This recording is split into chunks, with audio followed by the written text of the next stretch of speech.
Buenas noches, tardes. Acompáñenme, por favor, a 1 de Corintios 11:17. Reina Valera 60.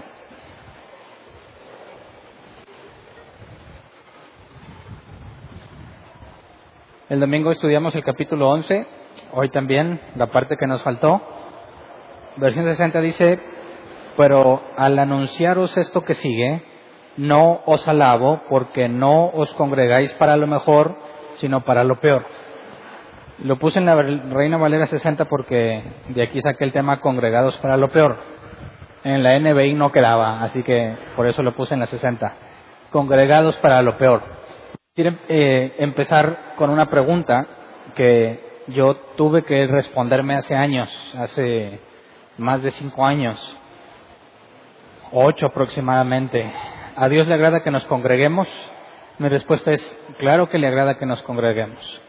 Y durante años estuve congregándome en un lugar donde no había doctrina bíblica. Estuve alrededor de 7 años congregándome en ese lugar. Y los últimos 2-3 años, para mí era todo un martirio congregarme allí, porque la enseñanza era muy deficiente. Cada domingo, cada reunión que iba, había 2-3 reuniones por semana, me la pasaba haciendo corajes por lo que oía que enseñaban y lo que yo pensaba. La relación entre los congregantes era muy mala, había muchos grupitos, había mucha murmuración y envidia entre los mismos miembros de la iglesia, porque entre más prosperado estabas, más bendecido eras. Así que había una clara diferencia entre los que tenían dinero y los que no. Incluso el lugar donde se sentaban, había una clara diferencia entre los que servían en la iglesia y los que no. Lugares especiales, eventos especiales, comidas solamente para ellos. Digamos que estaba muy marcada la diferencia entre los que daban y los que no. Había demasiado énfasis en el éxito material, de manera que la primera conclusión cuando te iba mal es que estás en pecado. Si tenías alguna crisis económica, la conclusión lógica es que estabas en pecado. Y si tú luchabas por salir adelante y no podías, quedabas en evidencia ante todos de que estabas en pecado. Pero obviamente todos teníamos pecados, ¿verdad? Pero no encontrabas ese pecado que te hacía pobre. Entonces era mucho batallar y estuve años así, yo creo que 3 años. Pero no me salía de ese lugar porque leía este pasaje. Vamos a leer Hebreos 10:25, Nueva Versión Internacional. Dice: no dejemos de congregarnos como acostumbran a hacerlo algunos, sino animémonos unos a otros, y con mayor razón ahora que vemos que aquel día se acerca. Entonces, cuando yo leí este pasaje, claramente dice que no dejes de congregarte, porque el día está cerca. ¿Cuál día? El día en que va a venir Jesús. Entonces, por más frustrado que yo estaba, siempre tenía en mi mente este pasaje, y me hacía pensar, ¿qué tal si Cristo viene mañana y yo no me estoy congregando? ¿Qué tal si Jesús viene por la iglesia y yo no estoy congregándome en un lugar por rebelde simplemente? Luego, yo no sé si tú has experimentado eso, espero que no lo experimentes aquí, pero si en otro lugar, no sé si llegaste a experimentar que ibas muy frustrado a la iglesia, ibas por cumplir, y cuando estaba la alabanza, en mi caso particular, era muy difícil que la gente cantara, o estábamos acostumbrados a que el que era líder de alabanza siempre te quiere ver brincando, aplaudiendo y gritando. Y si las cosas no van bien, obviamente no te dan ganas de hacer eso. Y era una lucha constante del que está enfrente contra los que están sentados, porque a fuerza quieren que cantes y que tengas júbilo. Yo tengo, no sé si es beneficio o algo que me perjudica, pero yo no puedo disimular lo que siento. Si yo no estoy feliz, no me vas a ver sonriendo, punto. Y si estoy feliz, no me vas a ver agüitado. Y si tú quieres que yo me goce y llene de júbilo y no me siento así, no lo puedo conseguir. Por más que me esfuerce, no puedo. Entonces, nos leían este pasaje constantemente. Leamos Salmos 116:17. Y muchas veces yo sentía que me lo decían a mí directo. Dice, pero Reina Valera 60. Este pasaje primero en la Reina Valera 60, que es como me lo leían. Te ofreceré sacrificio de alabanza e invocaré el nombre de Jehová. Así que te decían, yo sé que no tienes ganas de venir a cantar, yo sé que no tienes ganas de aplaudir ni de gritar con júbilo, pero es un sacrificio que tienes que hacer, ¿no? Ahí dice que te ofreceré sacrificio de alabanza. Entonces, la manera en que se interpretaba este pasaje y nos lo enseñaban es que tú vienes y cantas aunque no quieras. Es un sacrificio que le ofreces a Dios. Así que me sacrificaba cantándole a Dios. Estaba todo amargado, no lo niego, todo amargado. No disfrutaba nada de lo que hacía en ese lugar, pero no me salía porque la Biblia dice que no dejes de congregarte. Y luego agrégale cosas como las coberturas espirituales, ¿qué pasa si te sales de la cobertura, no? Según esa doctrina. O abrir puertas al demonio. Si te sales de la cobertura es una puerta. Y nos asustaban más feo porque decían, no nada más Satanás te puede hacer algo a ti, sino que tú también abres una puerta en tus hijos. Y el demonio puede entrar a tus hijos por cosas que tú hiciste. Entonces, bajo ninguna circunstancia yo me quería apartarme de ese lugar, principalmente porque no debes dejar de congregarte.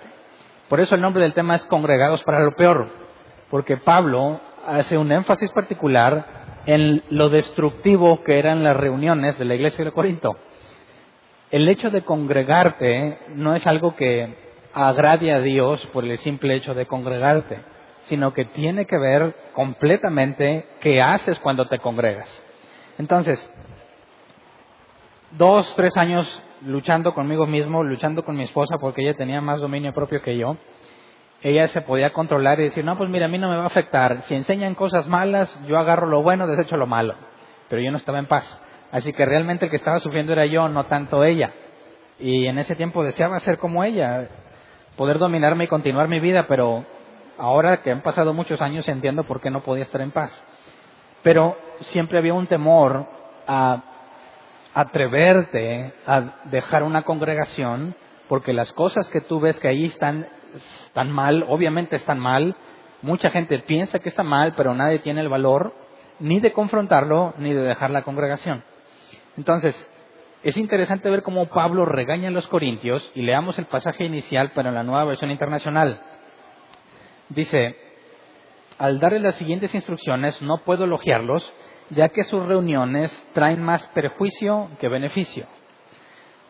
Los cristianos de Corinto se reunían y era mejor que no se reunieran en este caso, porque salían perjudicados. Podían obtener cosas buenas al contener comunión unos con otros, pero las cosas malas que se obtenían eran mayores. Salía perjudicial para cualquier creyente en Corinto que se reuniera en ese lugar.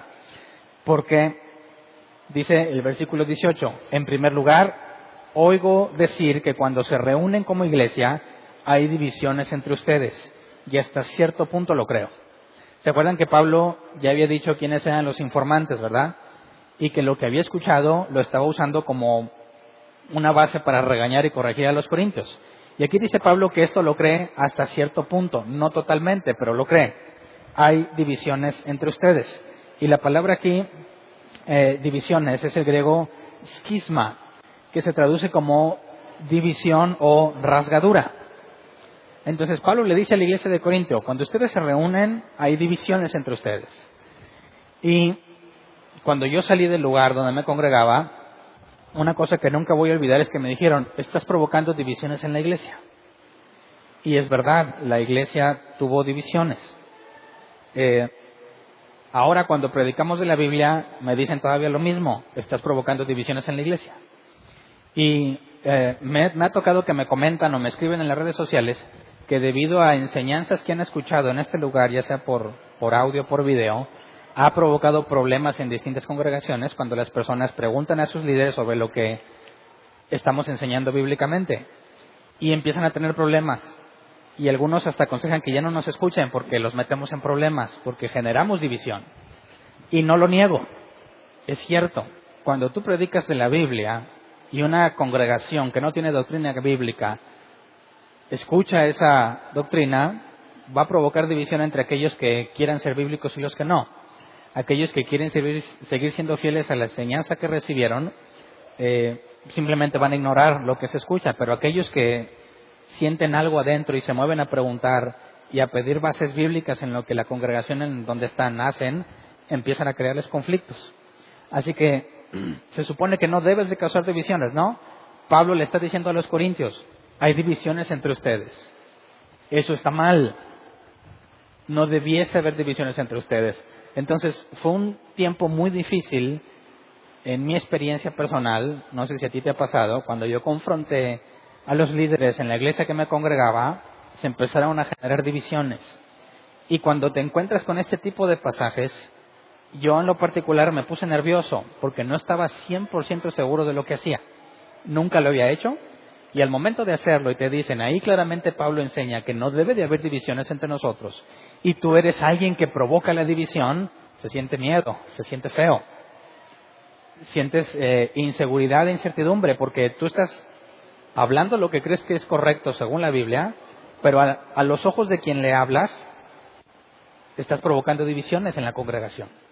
Y te piden que no hables con nadie, y le dicen a la gente, ya no hables con ese rebelde porque te va a confundir. Así que muchas personas, como yo, mucho tiempo nos deciden quedarse callados y no decir nada con tal de no crear división. Y yo he visto cómo en las redes sociales, cuando alguien expone a un falso predicador, hablan de Cash Luna, hablan de Maldonado, hablan de Benny Hinn, y dicen cosas o exponen cosas antibíblicas de ellos y siempre salen sus defensores. Tú nada más estás haciendo división. No estás edificando, estás dividiendo, y no debieras hacerlo. Y muchos callan o le sacan la vuelta a la falsa doctrina, prefieren aguantarse, seguir amargados con tal de no dividir la iglesia. Pero quisiera que analizáramos, ¿debemos dividir la iglesia o no? Parece que no, ¿verdad? La respuesta sería obvia.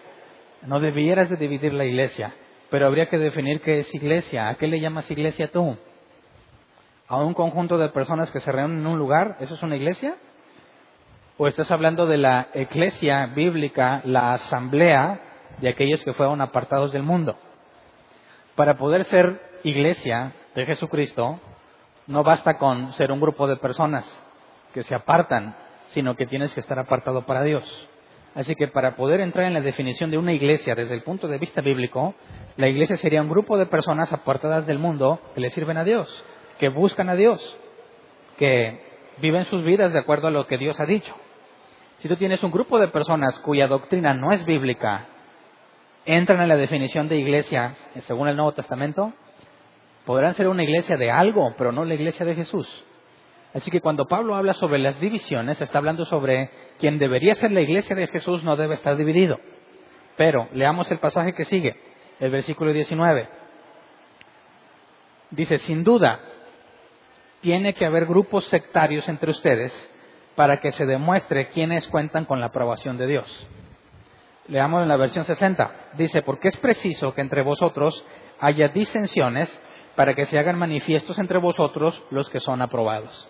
Y aquí la palabra disensiones, o en la NBI, grupos sectarios, en el griego es jairesis, que se traduce como opción elegida por uno mismo o la opinión de un individuo. Lo interesante de la palabra jairesis o disensiones es que en la misma Biblia también nos lo traduce como herejía. ¿Alguien ha escuchado esa palabra? ¿Qué es una herejía? Te dicen, eres un hereje. Muchas veces me han dicho que soy un hereje. Y estoy de acuerdo con ellos. Si soy un hereje, ¿es bueno o es malo ser hereje? Siempre en el ambiente cristiano tiene una connotación mala, ¿no? No debes de ser un hereje, no debes de decir herejías. Por eso quisiera que entendiéramos la palabra herejías. Leamos 2 de Pedro 2:1, donde la misma palabra que la Reina Valera 60 nos tradujo como disensiones, nos la va a traducir como herejías. Dice, versión 60, 2 de Pedro 2:1, pero hubo también falsos profetas entre el pueblo, como habrá entre vosotros falsos maestros que introducirán encubiertamente herejías destructoras y aún negarán al Señor que los rescató, atrayendo sobre sí mismos destrucción repentina. Aquí está otra vez la palabra herejías y le agrega el calificativo destructora. Entonces, no todas las herejías son destructoras, ¿o sí? ¿Habrá herejías buenas? ¿O ya de entrada el término herejía es algo incorrecto? Así que según el original, una opción elegida por uno mismo o la opinión de un individuo, ¿será algo malo en sí mismo? ¿Será malo que tú tengas una opinión propia? No, la palabra herejía en sí misma no habla de algo malo. De hecho, según la propia Escritura y lo que Pablo dijo en el libro de los Hechos, al cristianismo se le llamó herejía. Vamos a Hechos 24:14, nueva versión internacional. Dice, sin embargo, esto sí confieso que adoro al Dios de nuestros antepasados siguiendo este camino que mis acusadores llaman secta. Versión Reina Valera 60 dice, por esto te confieso que según el camino que ellos llaman herejía, así sirvo al Dios de mis padres, creyendo a todas las cosas que en la ley y en los profetas están escritas. Palabras de Pablo diciendo que el camino, como se le llamaba el cristianismo, antes de Antioquía, donde se les identificó como cristianos por primera vez, desde la perspectiva de los judíos, el cristianismo no era una herejía. ¿Por qué? Veamos la definición en un diccionario de nuestra lengua. La palabra herejía, según el diccionario, es una idea o conjunto de ideas contrarias a la doctrina establecida. Así que si aquí todos piensan que el sol sale en el horizonte y luego se mete en el otro extremo, y llega ¿qué es? Galileo Galilei, que dice, no, el sol no se mueve, es la tierra la que se mueve, fue considerado un hereje. ¿Por qué? No tenía nada que ver con religión, pero era hereje porque contradecía la doctrina establecida. Todo el mundo pensaba que el sol se movía. Cuando llega alguien y dice, no es el sol, es la tierra, eso es una herejía. Si tú me dices que los cristianos tienen que estar bendecidos y prosperados y yo te digo que no, ¿quién es el hereje? Yo, porque yo estoy contradiciendo tu doctrina. ¿Me explico? Pero estoy mal. ¿Puede un hereje estar bien? Pues claro que sí. De hecho, yo creo que cuando me llamaban hereje cuando salí, yo dije sí y me siento orgulloso. En el sentido de que la herejía es destructora dependiendo de qué doctrina contradice. ¿Me explico? Si mis ideas contradicen doctrinas humanas, pero están en favor de la Biblia, ¿es una herejía destructora? Claro que no. Pero si mis ideas contradicen la doctrina bíblica, ¿es una herejía destructora? Ahí sí, ¿verdad? Entonces, una herejía en sí misma no es algo malo.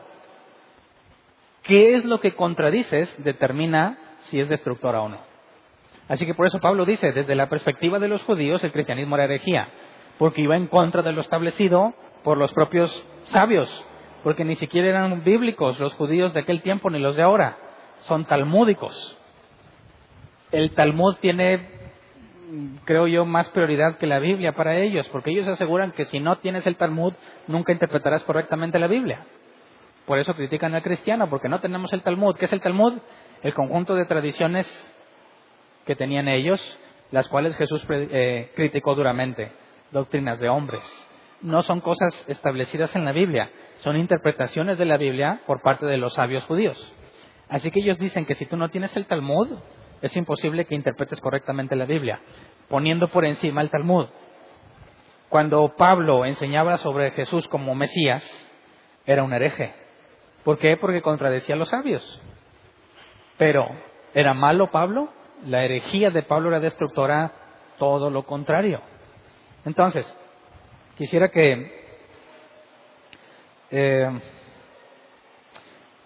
leyéramos el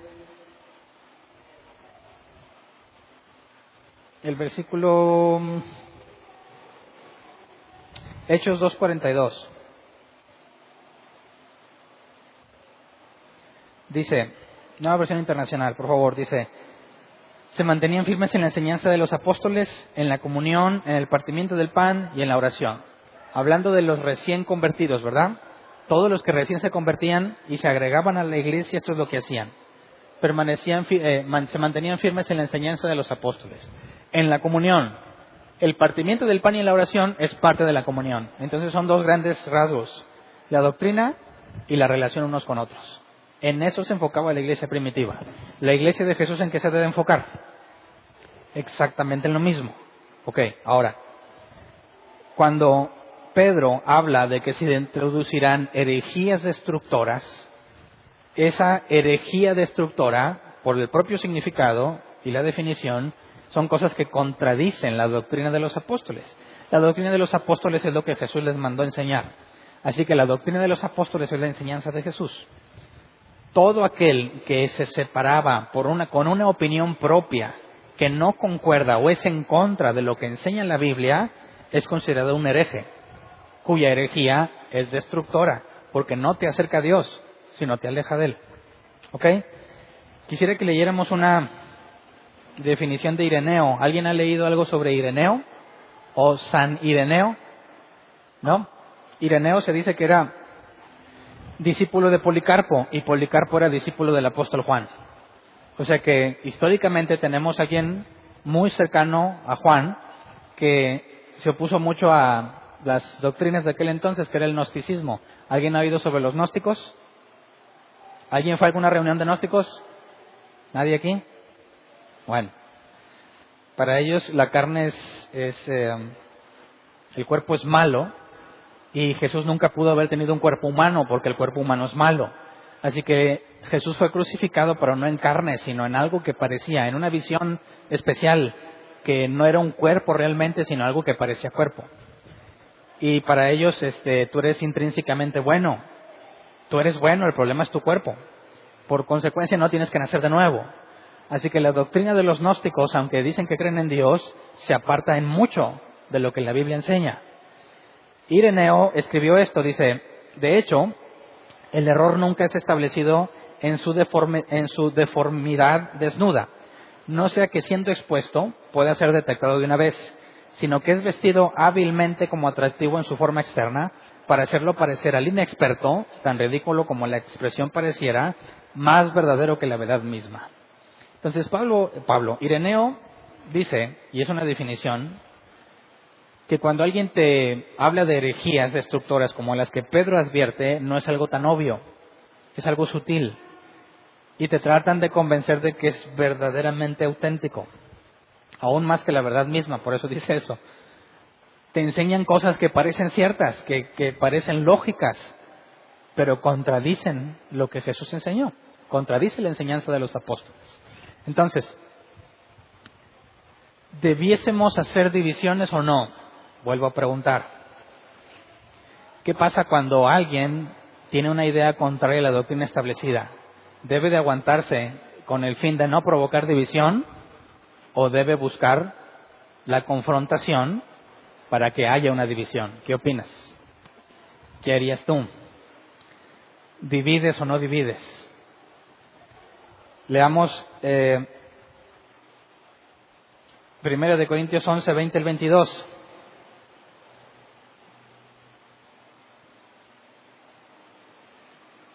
De hecho, vamos antes, para poder explicar más a detalle esto. 1 de Corintios 11, 19, desde el 19, por favor. Dice: sin duda, tiene que haber grupos sectarios entre ustedes, y ahí es donde la palabra herejía entra. Entonces podríamos traducir así: sin duda, tiene que haber herejías entre ustedes. Dice, para que se demuestre quiénes cuentan con la aprobación de Dios. Entonces, ¿las herejías que tiene que haber entre nosotros son buenas o malas? ¿Destructoras o útiles? ¿O necesarias, según este pasaje? La versión 60 dice, porque es preciso que entre vosotros haya disensiones, para que se hagan manifiestos entre vosotros los que son aprobados. Y quisiera que viéramos el original para aprobados. La palabra es dokimos.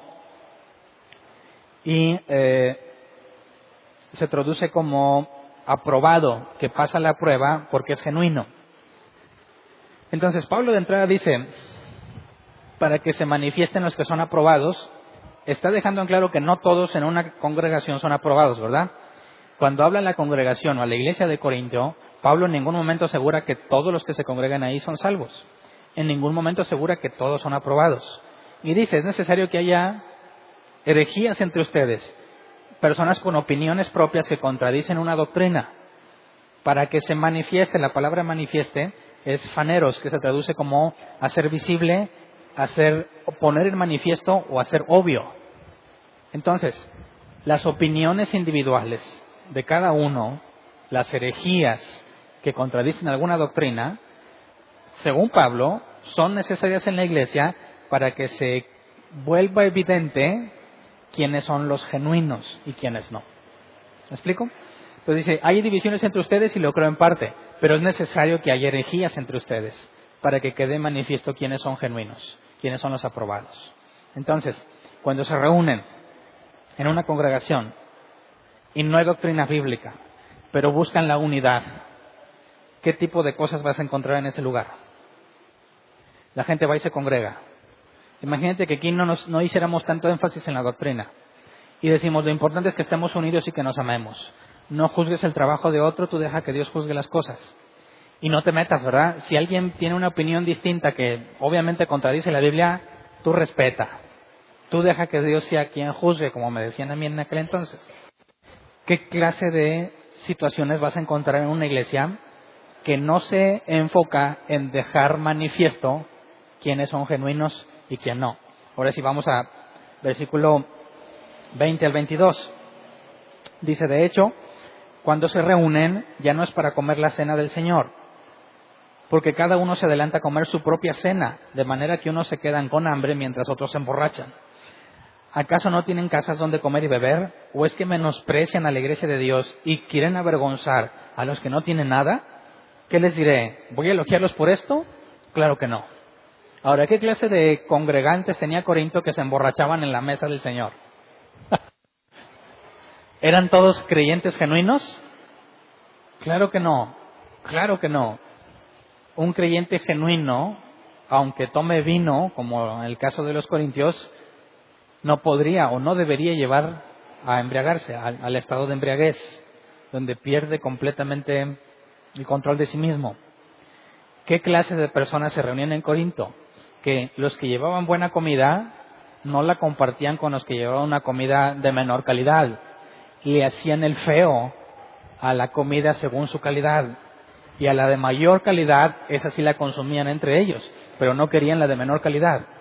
Y Pablo dice que eso era para menospreciar a los de la iglesia. Eso era darle un valor inferior a una persona cuya comida no tenía la calidad que otras personas traían.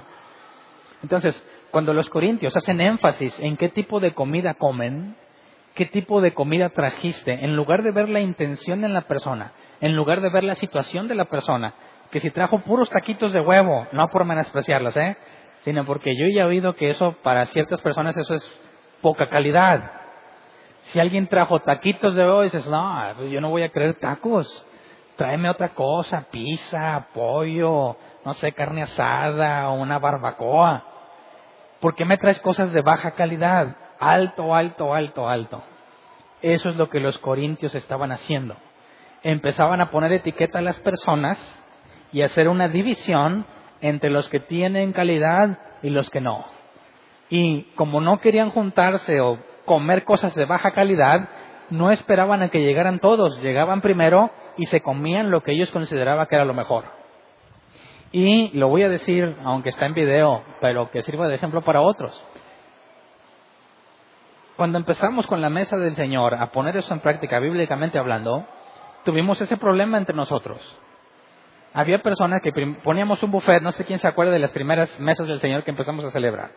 Cada persona traía la comida y la dejaba en la mesa, y tú pasabas y te servías de lo que quisieras.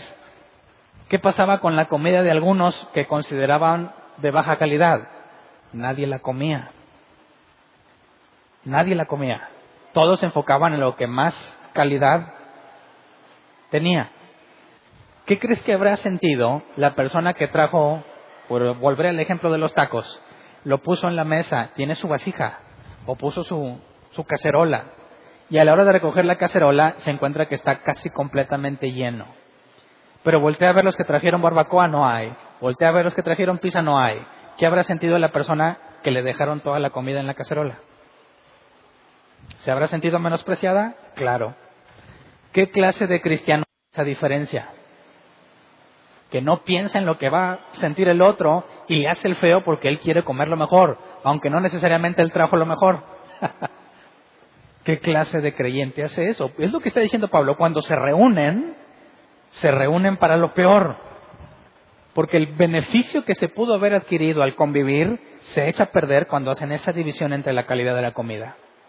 ¿Me explico? Y Pablo les dice entonces, o sea, si tienes hambre, come en tu casa, ahorita lo vamos a leer. El objetivo no es venir a comer, el objetivo es venir a convivir, a relacionarnos unos con otros, a participar de lo que todos trajeron. Dejar de pensar en ti mismo y enfocarte en los demás. Ahora, ¿tú crees que solo se comportaban así, haciendo división solamente cuando comían? Si en la comida hacen divisiones, cosas tan insignificantes, ¿no habrán divisiones en otras cosas más notorias? ¿Cómo te vistes? ¿Cómo hablas? ¿Cuál es tu nivel de estudios? ¿A qué equipo de fútbol le vas? Yo no sé, pero la iglesia donde yo me congregaba estaba llena de este tipo de cosas. Aunque no celebraban la mesa del Señor con comida, nos daban un panecito así chiquito y una copita, ¿verdad? Y ya. No había forma de discriminar a nadie. Pero sí había la primera fila separada para los líderes. Llegaba la gente nueva a la primera fila, no, esa está separada. Se van para atrás. No cualquier mortal se sentaba ahí. Va a haber una comida especial. No, solo para los que ofrendaron sus $1,000. Los que no. Oye, pero yo ofrendé menos. No. Aquí están los de $1,000 y acá los de $1,000. Y en muchísimas cosas. Se dividían por equipos para trabajar y había equipos que tenían dinero y equipos que no. Y siempre se les trataba mejor a los que tenían dinero. Era una constante en todos lados. Cualquier cosa que se hacía en ese lugar había una marcada diferencia dependiendo de cuánto tenías. Santiago, no lo voy a leer hoy porque llegaremos más adelante a la carta de Santiago, criticaba a los que se congregaban diciendo, llega alguien con vestido ostentoso y le decían, ven y toma el primer lugar. Llegaba alguien harapiento y le decía, siéntate aquí a mis pies en el suelo. Hacían acepción de personas según su vestimenta. ¿Qué clase de creyentes hacen eso? Los no genuinos. Por eso Pablo hace un énfasis en que es necesario que haya herejías entre ustedes. Es necesario que algunos agarren opinión propia.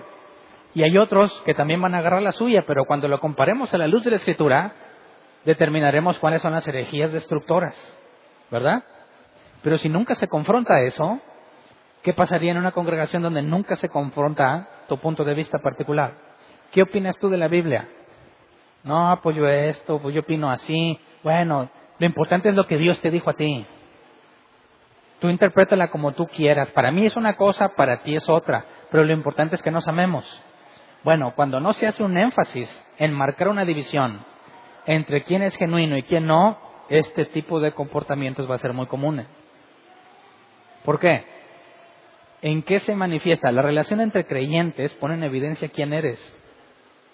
Porque si entendemos que la iglesia, el grupo de congregantes, los genuinos, son el cuerpo de Cristo, y amas a Dios, amas a Jesús, ¿por qué ofenderías a alguien que también es de Él? Si tu perspectiva de ti mismo es de un pecador, porque pecas todos los días, ¿con qué derecho harías división entre alguien superior o inferior según cómo se viste o según la comida que trae? Quien empieza a hacer esas divisiones está errado en su pensamiento. La percepción que tiene de sí mismo es completamente errónea. Por eso queda en evidencia, ¿verdad? Pero aquel que se fija en los demás, piensa en el beneficio de todos, no nada más en el beneficio propio, empieza a dar síntomas de que conoce a Dios. Entonces,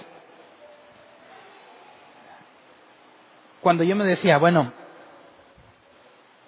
a veces no soportaba ir a ese lugar, el escuchar la pura enseñanza me ponía de malas, y mi esposa la llevaba porque llegaba quejándome con ella. Hubo un pasaje que me hizo sentir muy bien después de muchos problemas en esa congregación, después de haber salido de ahí, ser catalogado como hereje, tener miedo, honestamente tenía miedo a ser un hereje porque no entendía lo que una herejía es, pero se oye muy feo, ¿no? Leamos lo que dice Amós 5, 21 al 24, porque me decían, mira, Hernán, tú ven, adora al Señor y no te fijes en los hombres, ¿verdad? Bueno, leamos Amós 5, 21 al 24, traducción lenguaje actual, porque lo dice muy claro. Dice, yo aborrezco sus fiestas religiosas. Está hablando Dios, ¿verdad? Yo aborrezco sus fiestas religiosas. No soporto sus cultos de adoración. Ustedes se acercan a mí trayendo toda clase de ofrendas, pero yo no quiero ni mirarlas. Vayan a cantar a otra parte. No quiero oír esa música de arpa. Mejor traten con justicia a los demás y sean justos como yo lo soy. Que abunden sus buenas acciones como abundan las aguas de un río caudaloso. Entonces, ¿Dios se agrada en que las personas se congreguen? ¿En que las personas se congreguen? No. ¿Y si le cantan? ¿El hecho de que le cantes le agrada? Tampoco. ¿Y si le traes ofrendas? Ya di mi diezmo y mi ofrenda y mi semilla y todo lo que tú quieras. Tampoco. Ese hecho en sí mismo tampoco le agrada. ¿Qué es lo que le agrada? Cómo tratas a los demás, que seas justo y que tus buenas acciones abunden. Tal como Pablo indica a los corintios. Se reúnen, se congregan para lo peor. Hacen divisiones entre ustedes. Es necesario que haya disensiones para que sean manifiestos los que son aprobados. Si como congregación no nos enfocamos o nos mantenemos al tanto de identificar a los cristianos genuinos de los que no, todo este tipo de cosas van a pasar y para nada son agradables a Dios, y Amós lo demuestra. No hay agrado en Dios por el hecho de reunirnos aquí, sino en lo que hacemos cuando nos reunimos aquí.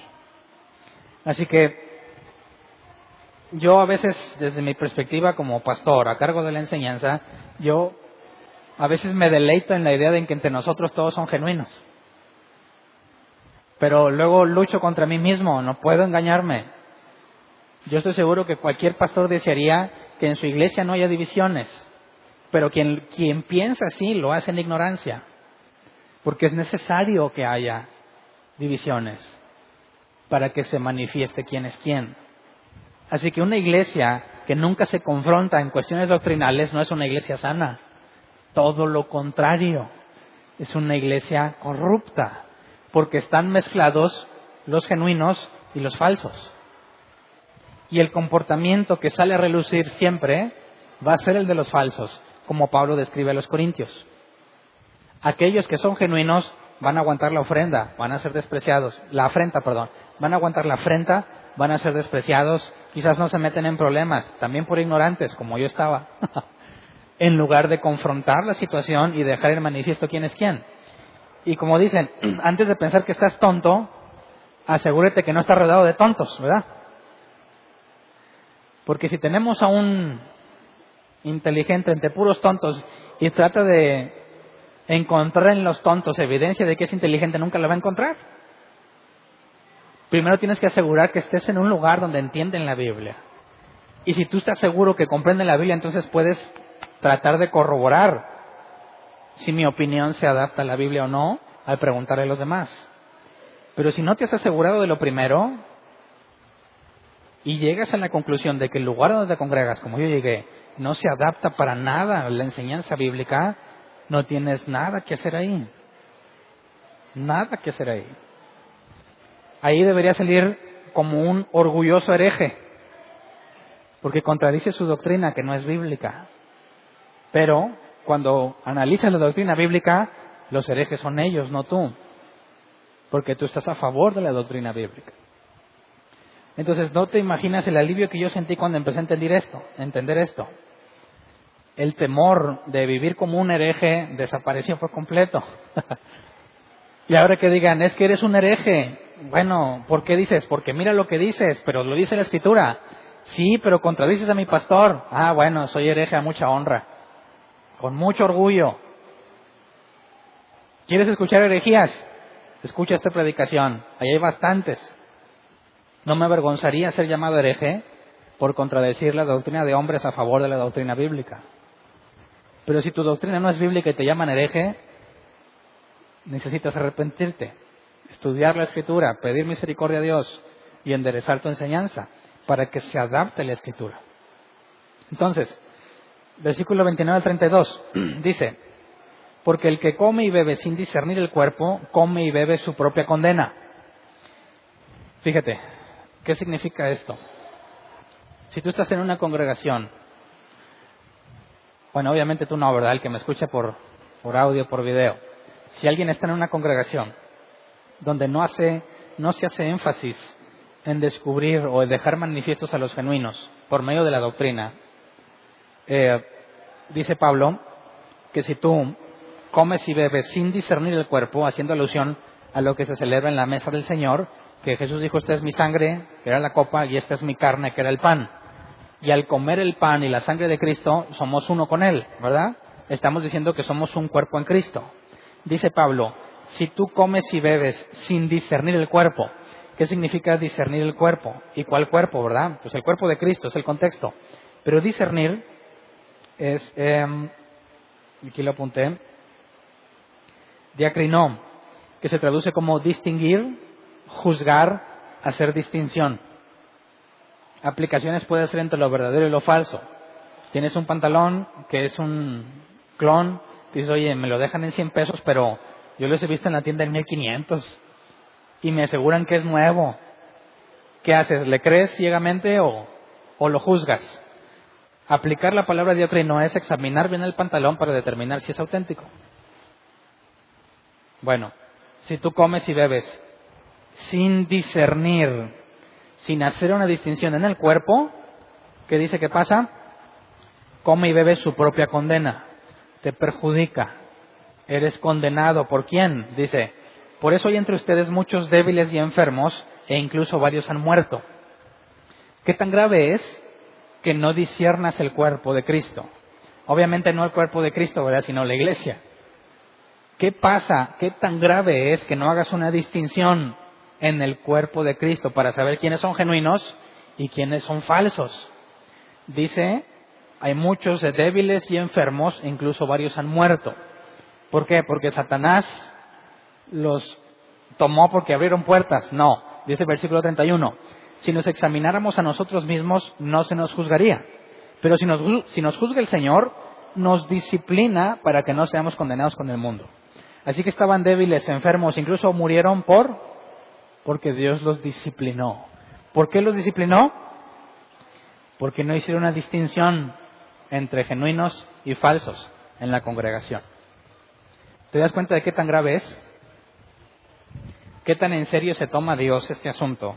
De que si tú no te aseguras en que quede manifiesto quién es quién, de una forma bíblica, ¿verdad?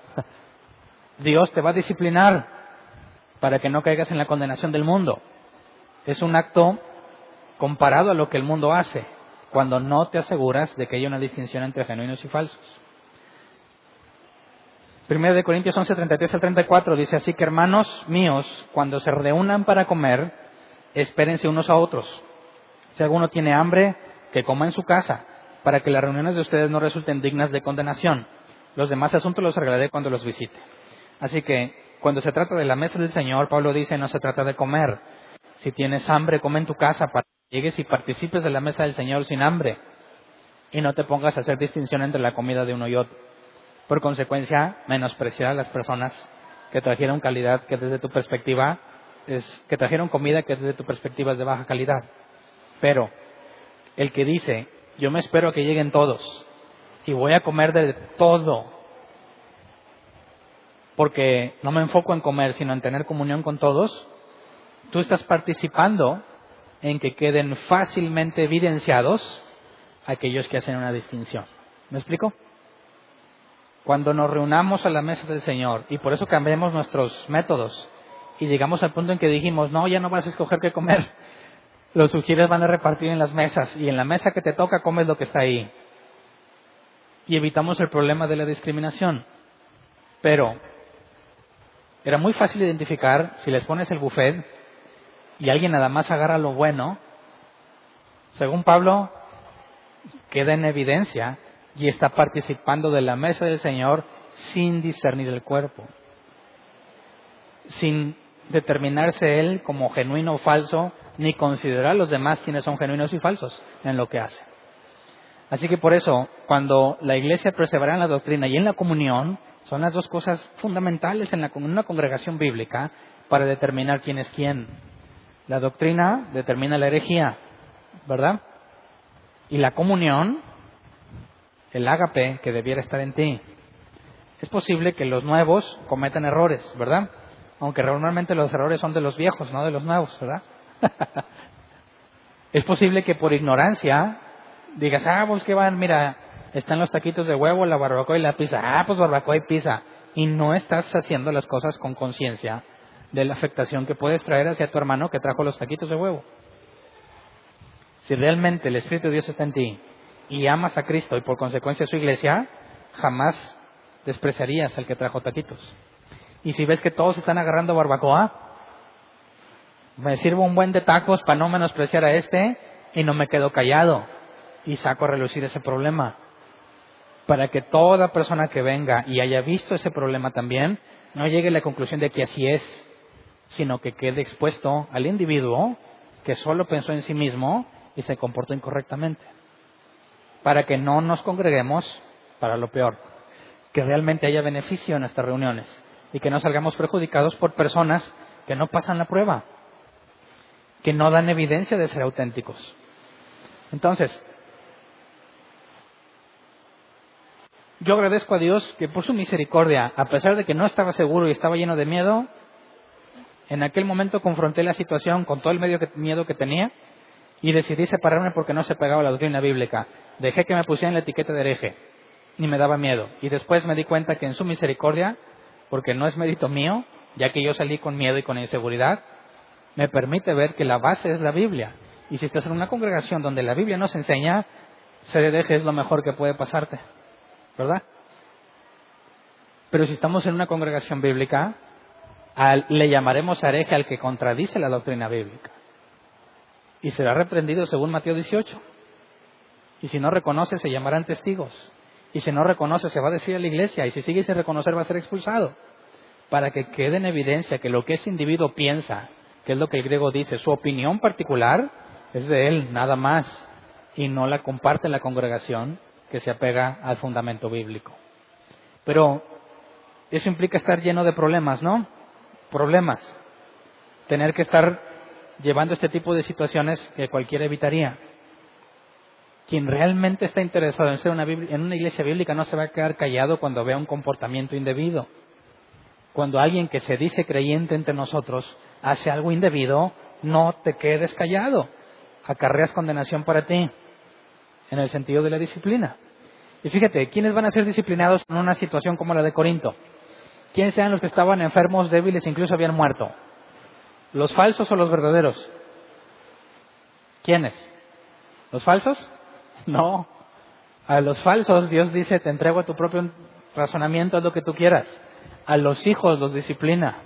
Así que cuando Pablo dice, quien come y bebe sin discernir el cuerpo, a sí mismo se condena, está hablando de aquellos que son genuinos y no hacen nada por dejar en manifiesto a los falsos. Y Dios lo disciplina a él por no haber dicho nada. El que sigue siendo diferencia entre la comida, él va a seguir feliz de la vida haciendo lo mismo. Porque no es hijo, porque es falso, es cizaña. Él nunca va a cambiar. Por eso una iglesia que llegue al punto de Corinto, si nosotros despegamos el dedo del renglón de la doctrina y no buscamos identificarnos por medio de los dos factores básicos, doctrina y comunión, los que siempre van a estar haciendo las cosas a gusto y tranquilos son los falsos. Son los que provocan el desorden. Los genuinos se van a quedar callados y Dios los va a disciplinar hasta que entendamos. Así que, ¿quieres ser corregido por el Señor? No es nada fácil. ¿Alguien ha sido disciplinado por Dios? ¿Le recomiendas a alguien más esa situación? Digo, no al extremo, pero Pablo dijo, horrenda cosas caer en manos del Dios vivo. Y Pedro dijo que el juicio de Dios empieza por los de su casa. Primero por los que son de él. En el juicio final pedirá cuentas a todos los falsos. Pero los genuinos Dios los disciplina. Yo sé que es lo mejor que te puede pasar, pero es un proceso muy difícil de soportar. Así que si queremos mantenernos alejados de la disciplina, tenemos que aprender a que cuando nos congreguemos tiene que ser para beneficio. Y si tú te quedas callado y no dices nada, además de que acarreas condenación para ti, perjudicas a toda la iglesia. Y lograríamos que nos congreguemos para lo peor, que no es digno de elogio. Así que si tú no lees la Biblia, ¿cuándo podrías cumplir con eso? Nunca. Si tú eres un cristiano que no lee, que no ora, jamás vas a poder cumplir con eso. Y vas a estar débil y enfermo porque no vas a discernir el cuerpo.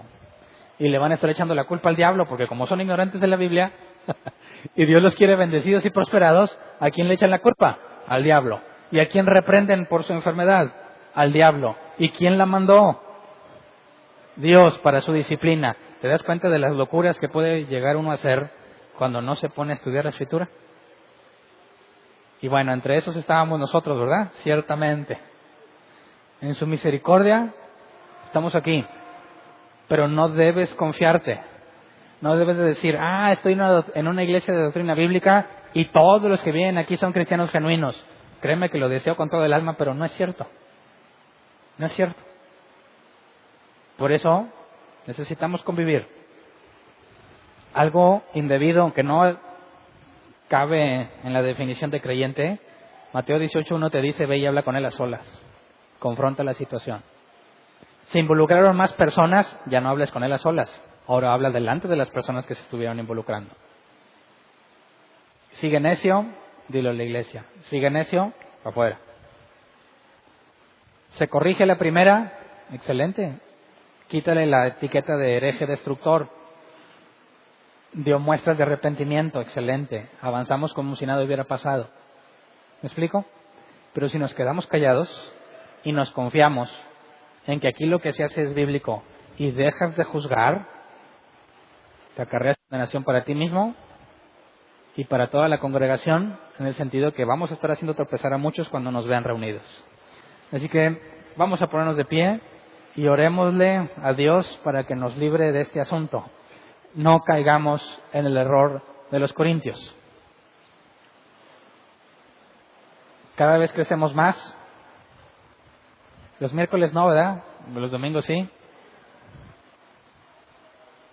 Y se vuelve más importante convivir unos con otros y saber quién es quién. Pero créeme, a todos les tenemos que dar el beneficio de la duda inicialmente, ¿verdad? No quiero que vivas buscando a los falsos, ¿verdad? De que, ¿qué hizo? No, está bien. ¿Y tú? Aguas, te estoy checando, porque yo no hago eso con ustedes. Dios es tan sabio y tan misericordioso que cuando nos equivocamos no te va a exhibir tan pronto, ¿verdad? Dios tiene mucha paciencia y te habla de muchas formas.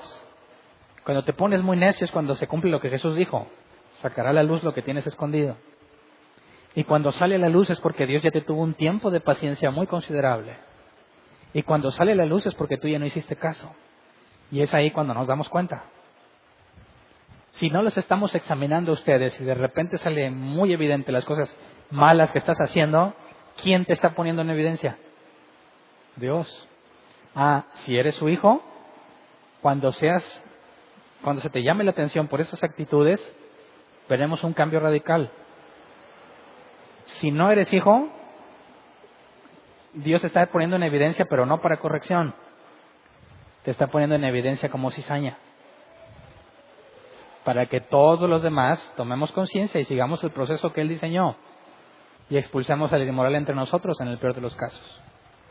Así que es algo que no debemos dejar de ver. Es algo en lo que nos debemos enfocar siempre. Y si nos toca a nosotros equivocarnos, no pienses que te vamos a ver. Y yo esperaría que si un día Dios me libre, pero como dijo John MacArthur una vez, sé que en algo estoy mal, en algún lugar, en algún punto estoy equivocado. Y si me lo puedes hacer ver, te lo agradeceré, porque con todo gusto cambiaría. Eso dijo MacArthur. Me apropio de esas palabras y lo digo igual. Sé que en algo voy a estar equivocado. Cuando me demuestres mi error, lo cambiaré y te estaré agradecido. Pero espero que si yo cambio mi enseñanza y te muestro gratitud, me quites la etiqueta de hereje y me des la oportunidad de seguir avanzando. Porque lo mismo haré yo con ustedes. Si alguno de ustedes es pescado en unas situaciones raras, pero muestra un arrepentimiento genuino, la etiqueta desaparece. ¿Me explico? El problema es permanecer necio. Así que podemos equivocarnos, sí, pero el arrepentimiento lo soluciona. Si tienes mucho orgullo, mucho ego, y no quieres reconocer tu error, en una iglesia bíblica no podrás estar ahí mucho tiempo. ¿Verdad? Así que tomemos la responsabilidad que nos corresponde a cada uno y oremos para que Dios nos conceda tener gracia a la hora de confrontar y a que nos dé la capacidad el valor de no quedarnos callados, como ven. Vamos a orar, Señor.